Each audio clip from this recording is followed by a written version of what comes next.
In Health Watch now, the CDC is strongly warning Americans to avoid all non-essential travel to China as the coronavirus continues to spread. At least 106 people have died and more than 4,500 have been infected. Health officials have confirmed a second U.S. patient has tested positive for the deadly coronavirus. It's not so much a question of if this will happen anymore, but rather more a question of exactly when. The problem is that this is an evolving situation. Literally every day we learn a little bit more about it. That 7 million Californians would be told to stay home for weeks at least. Stocks around the globe have tanked due to concerns over the coronavirus. We have therefore made the assessment that COVID-19 can be characterized as a pandemic. People have either lost their income as a result of the pandemic or on the verge of losing their income. The Italian military is escorting coffins of COVID-19 victims. 3,283,000 jobless claims were filed last week. We now have the greatest number of confirmed coronavirus cases on Earth. The number of confirmed cases has topped 1 million here in the U.S. Has claimed now more than 100,000 lives in America. This disease illustrates a basic principle, a weakness, if you will, of humans and our societies. If you do something and it has a predictable consequence a year later, or 10 years later, or even a month later, you take a lot longer to identify that cause and effect relationship. And I think that's partly what happened with this disease. The last three great pandemics, right? There's the 1918 flu pandemic, there's the flu pandemic in 1957, and then there's the flu pandemic in the late 60s. They all lasted between 2 to 3 years. To, I think the 69 pandemic was 8.5 months. Killed 10 million people worldwide, killed 3 million Americans, right? But we don't talk about it because it did it over 9 months. So the pandemics end, they don't go on forever. So the most important thing is the novel virus, right? Our bodies don't know how to recognize it. Our immune systems don't know what to do with it, and we don't know how to treat it. Some disease-causing organisms are so good at what they do. They're so good at transmitting from one person to another that there's really no other way to contain them than to use our own body's immune system and to prime that system to help it recognize and block the illness due to those pathogens. And this coronavirus, which is called SARS-CoV-2, not a very pretty name, but that's what it's called, might be one of those that persists and is so transmissible that we'll never eliminate all the cases. And as long as there's one case, it's so transmissible, that case will spread it to others. And a vaccine may be the only way to contain it. What's made dealing with patients in the COVID crisis, I think, a lot more difficult, is not so much whether they're COVID positive versus negative, but the fact that the presence of COVID has changed how the ICU works in general. The hospital is much quieter. There are no visitors allowed, so that's a different type of environmental change. And then in most hospitals around the country, there have been staffing furloughs. For me, our ICU really never got a lot of surge. We never really got a lot of the non-COVID patients. As a result, I worked at other hospitals, primarily some of the North Side hospitals, but that's very location specific. If you were to talk to a physician from New York, it might really be dramatically different up there. The entire mindset had changed. We went from encouraging people to go to the hospital for further diagnostics to encouraging them to stay home because there was no treatment available at the hospital for them unless they were critically ill. The most stressful part is feel helpless, I think, for me. Usually I have maybe one patient die because of medical illness in a week. And the worst part I had was every day I had a patient died.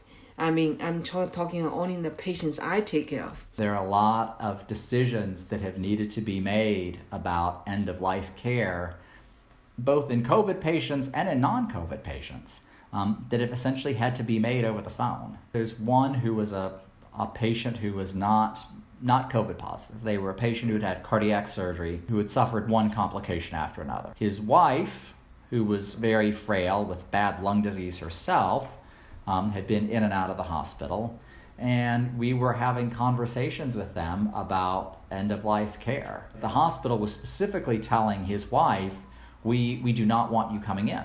You know, we think your lungs are so bad, if you get this, you're gone. And there was a situation where, you know, the virus itself really didn't impact that patient or his care or his family in any way. But its presence really changed the way we handled end-of-life care in the ICU. You get used to things in medicine because you do them a lot, but for COVID, I'm constantly afraid of getting it. You know, I think by and large, society has been shielded from what COVID truly looks like. You hear stories about, you know, what it's like. You hear stories about the death toll. You hear about the number of infections. And then once you have enough people that have gotten it and died from it, it's almost just like you're hearing a statistic every day. You can become numb to it. I have seen so many patients so alive in front of my eyes. They are just talking to you. They're so alive. They tell you, oh, you know, I have difficulty breathing, and you can see they're very tachypnic. And then I'll be coming back, finish my runs later on, coming back, and they're gone. And I've been a surgeon for 30 years. I've never seen anything quite similar to this. Our morgues were overrun in the hospitals, and it's really disconcerting to see off to the side in a part of the campus near the hospital, one or two refrigerated trucks. And we know what those are for. And those have not disappeared from my campus yet. So that's what I gauge it by. When those refrigerated trucks disappear, then I'll know that we're getting towards normalcy. You know, every day there were different protocols that we were following, and every day we were seeing, you know, our scope of practice and what we were doing for people decrease, because, you know, our risk of exposure began to increase, our staffing level was decreasing, people were falling, you know, it was like almost like being on a battlefield. But at the same time, I don't feel like a soldier. It's mentally taxing to be, quote unquote, on the front lines, but not know when your tour of duty will end. Around the 15th of March or so in New York City area, where we started having quite a few people coming in with these infections. And it wasn't more than a week after the 15th or so that I tested positive myself. Myself being a quote-unquote first responder, I was able to get a coronavirus test. Don't forget that early March, it was still not so easy to get a test. It was like 5-7 days of pretty rough symptoms until I slowly came out of it. But I was close to ending up in my own hospital myself. Everyone that I work with, my immediate coworkers, we all got sick. So, you know, first one person got sick, then the second person got sick, and then it was like, you know, almost a war of attrition. Just knowing that everyone else was falling ill and waiting for like your turn. I woke up at about 4:30 in the morning, and my chest felt really heavy, and it like suddenly woke me up, and I was so scared because that just was, you know, I didn't think COVID. I was just thinking something's going on with me. I'm having a heart attack. And then by the time I could get a thermometer, my thermometer wasn't working at that point. I had a slight fever.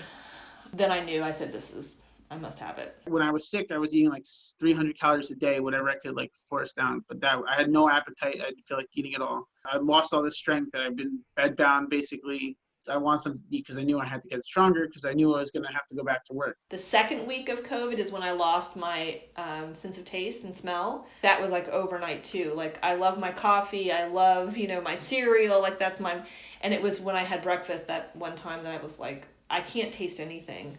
But the scariest symptom was the shortness of breath. Waking up in the middle of the night and just not being able to breathe, thinking you were dying because like you couldn't get air. You could breathe, I could take a breath, but it felt like nothing was happening in my lungs. But the thing that really is bad is the breathing part, and it just takes away your ability to get oxygen into your bloodstream. There are a lot of other conditions like it that I know of, certainly not that a basically healthy person my age or your age would come to the ER and be talking to me and then 4 or 5 hours later be on a breathing machine. In general, in the ICU, most patients that I take care of, majority of patients at least, are older than me. With COVID, that's been not quite so skewed. There have been a lot more people who are young that have been affected than I would have expected. It amazes me for a virus that we think of as so contagious and so widespread, how very much it's been able to hone in on minorities. Certainly at Piedmont, the hospitals, the southern Piedmont hospitals, the population has been overwhelmingly African American, and how much of that is, social customs, how much of that is poor access to health and more comorbidities, I don't know, but it stands out. And then the isolation was rough. I had to be confronted with the fact that I had to be isolated from my family and my friends, and I would have to essentially take care of myself. I had never ever considered leaving medicine before. I was thinking about I'm not going to be able to see my family for weeks because I don't know how long I'm going to be contagious. There was a moment where I was like, this wasn't worth it. I don't want to do it anymore. I felt this fear building, that anxiety, knowing that there was this great wave that was going to break over us. And I had to know what I was going to do about it. So I literally sat down and thought about it. And I said to myself, hey, I'm going to do this no matter what happens. And our ICUs were essentially more or less emptied out to make room for all the presumed non-COVID patients, because we certainly had an expectation that people were going to continue to get sick and die of all of the other things they continue to get sick and die of the rest of the time.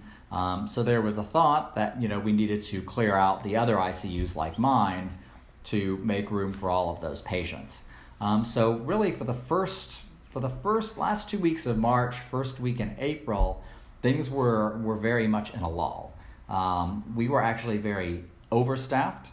We were actually very underutilized. Our ICU actually tended to be very empty. As a surgeon, there is no elective procedures being done right now. It is very important that we do elective procedures. Otherwise, people are going to have other issues.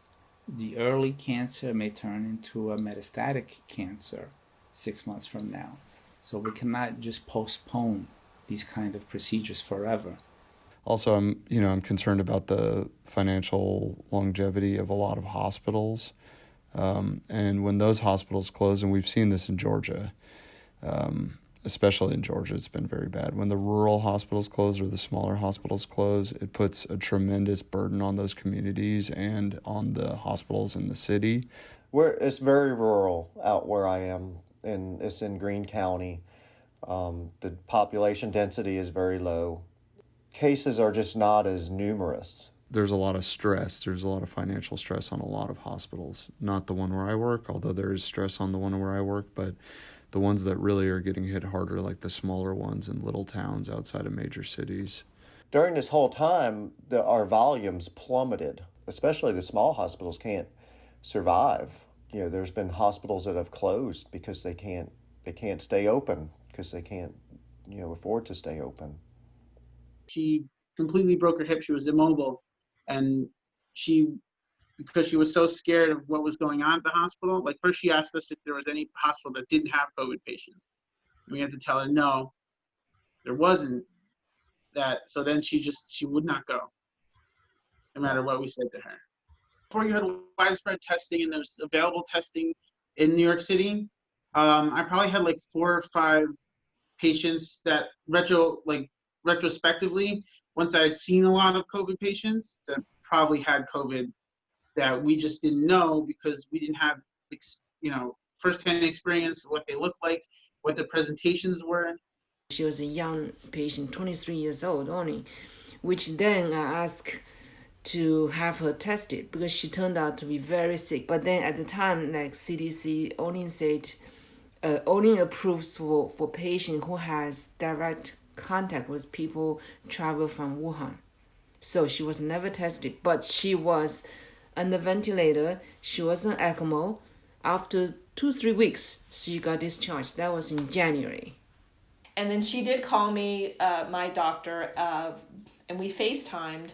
I'm in my bed, and I explained to her all my symptoms. She basically, at the end of the call, said, well, we're going to presume that you have it, but right now, and this was like the first week of April, we are not, unless you are absolutely having those chest pains again and they're consistent, then you need to go to the emergency room. So there was no test. They did not have tests at that point. The only option, in other words, was to go to the emergency room. We still fail to have widespread community-based testing in this state, despite the fact that we've been treating coronavirus in the United States for several months now. We can't get the testing up to snuff. I was lucky enough 2 weeks after what was the end of my symptoms, a friend of ours who works at the CDC is beta testing an antibody test, and he came to the house, dropped one off. I took it, and it was very positive. The big crisis to me is the lack of testing. We really don't have a handle on who has COVID or not. They didn't even count me. I'm not even in any official count from Georgia, but my antibody test suggests that I had it. My own symptoms suggest that I had it. One of my colleagues who's an economist, early on, this was in February when we were about to close down, I said, hey, so-and-so, they say we may have a recession. And without skipping a beat, she looked at me and she said, Sarah, we're not talking about a recession. We're going into a depression. All right, so we're in the beginning of what's called an economic shock.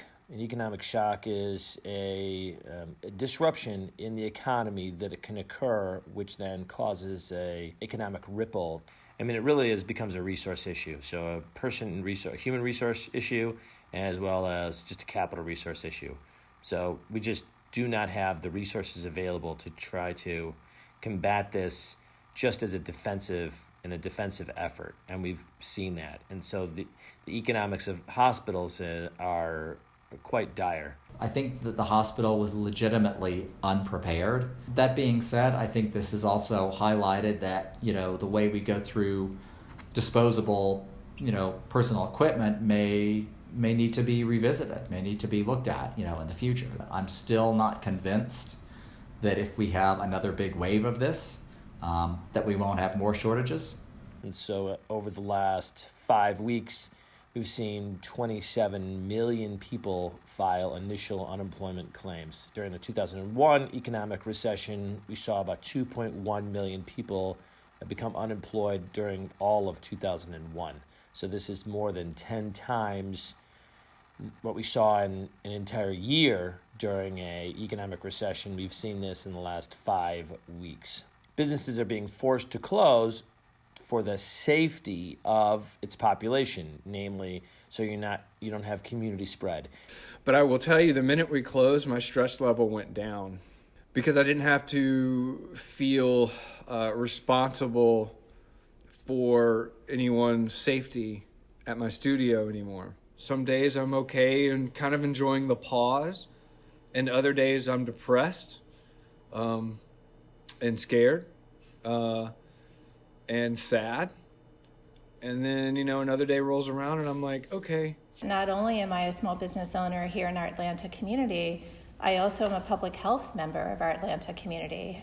So I was faced with not only kind of a business decision, but also just moral and ethical decision about doing the right thing. The magnitude of this recession is incredibly far-reaching. It's just it is unprecedented in terms of the number of people who become unemployed or disconnected from work.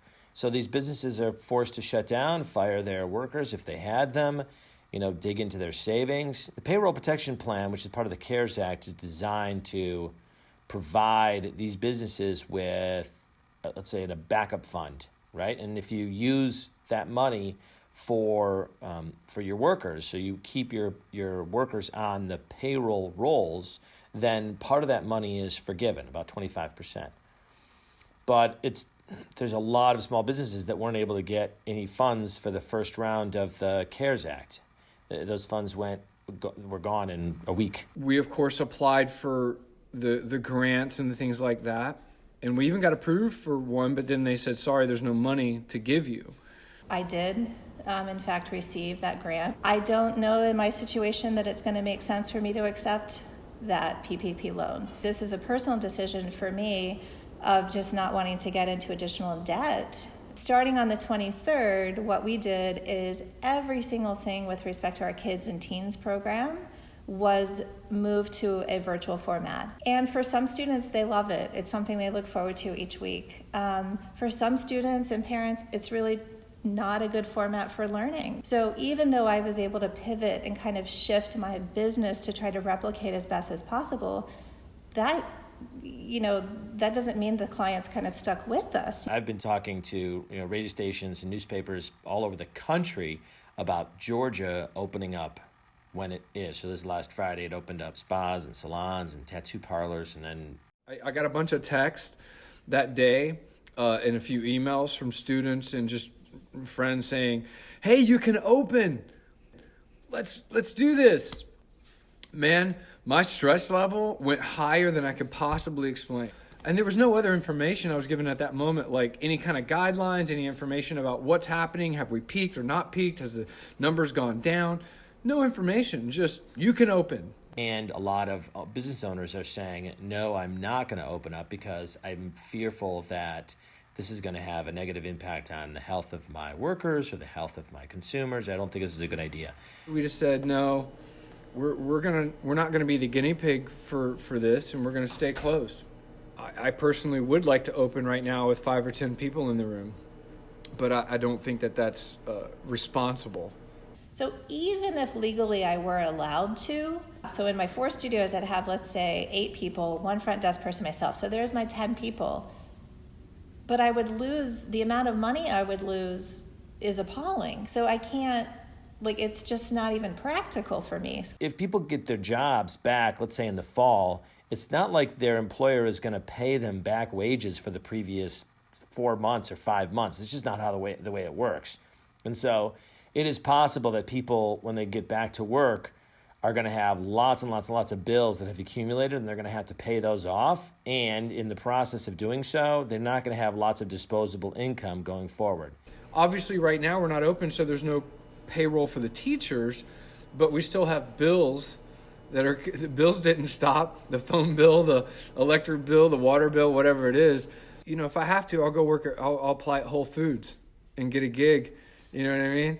To keep the studio going. So while I'm not dealing with the health component of the COVID-19, I'm dealing with a burden of it as a business owner, and just feeling helpless and feeling useless and feeling like I'm getting into more and more debt. And it's very questionable at this moment whether Tada will be here. So if one has received an economic impact disaster loan, some small business owners are now afraid to use some of these fundings because we don't want to be using them incorrectly and not be in a position to either receive them as a grant or pay them back. It's multiple times what we've seen in the past. And so the American Reinvestment and Recovery Act was probably somewhere between $700 and $900 billion. Probably a little bit too low considering the magnitude of that recession. And this is maybe 4 or 5 times that. And it's probably still too little. What the government is doing to try to save people is pretty unprecedented as well, and it's probably, again, too little at this point. From an economic standpoint, it's you take the hit, you double down on the lockdowns and the quarantines, and everything is terrible for a while, and then you move forward. But this sort of let's start, let's not start, let's get going, let's not get going, let's be careful, let's not be careful. It is going to create this much longer recession, at least the beginning of it. It could be longer, deeper than if we all just doubled down on what we need to do, which is stay quarantined and stay safe. I like to be positive where we can be positive, and I think that, I hope that we've all kind of learned something through all of this, and I hope that, I do believe like this isn't really good for anyone, that everyone is overwhelmed with different personal kind of implications of the virus, and I do hope that there are ways that, we can all learn from this, and then it can in the end bring us all better and stronger. And I just want us all to have more compassion and empathy and kindness towards each other. And, and I feel like more now than ever, that's how I am approaching I don't know what's going on in that individual's world and in their life and what their scenario is. So what I can do is, support them, provide, kindness, compassion, empathy. We do need to remember that we're all on this planet together, and a pandemic shows us that we're all on this pandemic together, because that's how we're all affected right now by this virus, in similar ways, but also different ways. I have concerns that it won't, but that would be nice if it turned into, hey, we all lived through this COVID thing. Let's share our vaccine research and our resources to prevent it from ever happening again. And why don't we all work together to do, food insecurity and global warming and everything else we need to do, But we'll see. For so much of our history, we've been this tribe or this country or that country, and all that can continue, but we also have to be this planet and this species, and we have to think collectively about our collective place on Earth and how we unify and protect ourselves, if you will, from ourselves and from the consequences of what we do in terms of infectious diseases and environmental diseases.